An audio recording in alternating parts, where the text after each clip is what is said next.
আমার বাড়ি চৌগাছা থানা বাজেখাপুর গ্রাম। আজকে শুক্রবার আমার বাড়ি একটা ইংলিশ খাট আছে, একটা মোজাহিদ করা বাক্স আছে, একটা শোকেস আছে। এই খাটে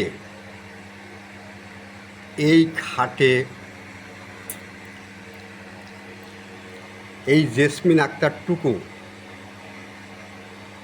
ওর ভাইরও শোয়াইছে, আমার খাটে আমি শুয়েছি। বাজেখাপুর সাহেবাই ছেলে লাল মিয়া শুয়েছে,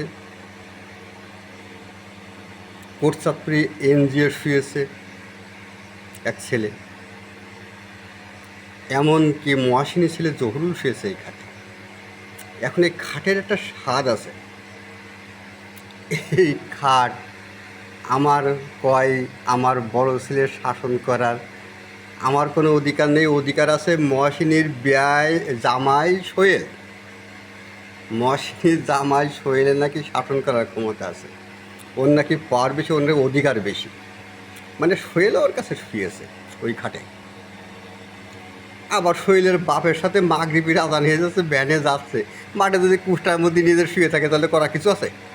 কষ্ট নেই। এত পাগল উন্মাদ হয়েছিস কেন? খান কি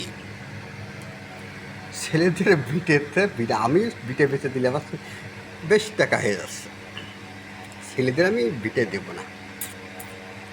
দেবো না। আমার ওই খাট নিয়ে যে নাঙেদের শোয়াচ্ছিস, অনেক কীর্তিকলাপ করেছি, দুই ছেলেই সাক্ষী। কোন সময় ঠ্যাং ঢুকেছিস, কোন সময় ঘরে সারা কবার ঘরে যে শুয়েছিস। বড়ো ছেলের জিজ্ঞেস করিতে মহাত্মা ঘরের মধ্যে কিডা? এই খান কি তুই সেনকে ঘরের দরজা খুললি না কেন? গ্রামের লোক দেখতো, তোর গ্রামের লোক দেখতো ঘরের মধ্যে কিডা শুয়েছিল।